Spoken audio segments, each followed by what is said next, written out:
আজকে আমি আপনাদেরকে যে কোনো ইনডোর প্ল্যান্ট বসানোর জন্য একটা মাটি তৈরি করে দেখাবো। তার জন্য যা যা মাটি বা যা যা লাগবে আমি সব নিয়ে নিয়েছি।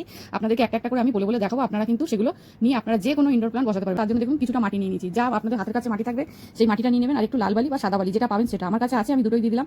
আর এটা হচ্ছে ঘেঁস। ঘেঁস হয়তো সবাই পাবেন না, এটা হচ্ছে ছাই। আমি 1 চামচ মতন একটু ছাই দিয়ে দিলাম। আর এখানে দেখুন 1 মুঠো মতন আমি পাতা পচা সার বা গোবর সার যা থাকবে সেটা সবকিছু মিলিয়ে নিয়ে আমি একটা মাটি তৈরি করে নিলাম। এইরকম মাটিতে যদি আমরা কোনো গাছ বসাই সেই গাছ দেখবেন বহুদিন ভালো থাকবে। আর এরকম একটা খোলামকুচি বা কিছু একটা ভাঁড় ভাঙা নিয়ে নেবেন, আর ফুটোগুলোর মধ্যে ঢেউ খেলানোর দিকটা নিচের দিকে আর উপরের দিকটা দিয়ে দেবেন, দিয়ে এরকম করে মাটি দিয়ে দেবেন। তাহলে দেখবেন ড্রেনেজ সিস্টেমটা টবের খুব ভালো থাকবে। জল দিলেই জল সঙ্গে সঙ্গে নেমে যাবে, জলটা আটকে থাকবে না। আর এই গ্রো ব্যাগে কিন্তু বেশি দিন গাছ রাখা যায় না, তাই জন্য এই গ্রো ব্যাগ থেকে মাটি থেকে বার করে গাছ কিন্তু টবে বসিয়ে দিতে হয়। এই গ্রো ব্যাগে কিন্তু অনেক সময় দেখবেন এরকম ধানের তুষ দিয়ে বা এরকম এঁটেল মাটিতে শক্ত করে গাছ বসানো থাকে, তাই জন্য বেশি দিন কিন্তু গাছ ভালো থাকে না। ওই মাটিগুলো আমাদের ছাড়িয়ে নিয়ে গাছ বসাতে হয়। আমি একটু ছাড়িয়ে দিলাম, আপনারা কিন্তু ছাড়াবেন না, এরকম সবসময় মাটি শুধু বসিয়ে দেবেন। যারা পারবেন না তারা সবসময় বসিয়ে দেবেন, ছাড়াতে যাবেন না, তাহলে কিন্তু গাছটা নষ্ট হয়ে যেতে পারে। এইভাবে গাছ বসিয়ে দিন। যে কোনো ইনডোর প্ল্যান্ট আপনারা এইভাবে মাটি তৈরি করে গাছটা বসান, দেখবেন গাছ ভালো থাকবে। ইনডোর প্ল্যান্ট না, যে কোনো গাছও কিন্তু এইভাবে আপনারা বসাতে পারেন। আমার কাছে আরও স্নেক প্ল্যান্ট ছিল,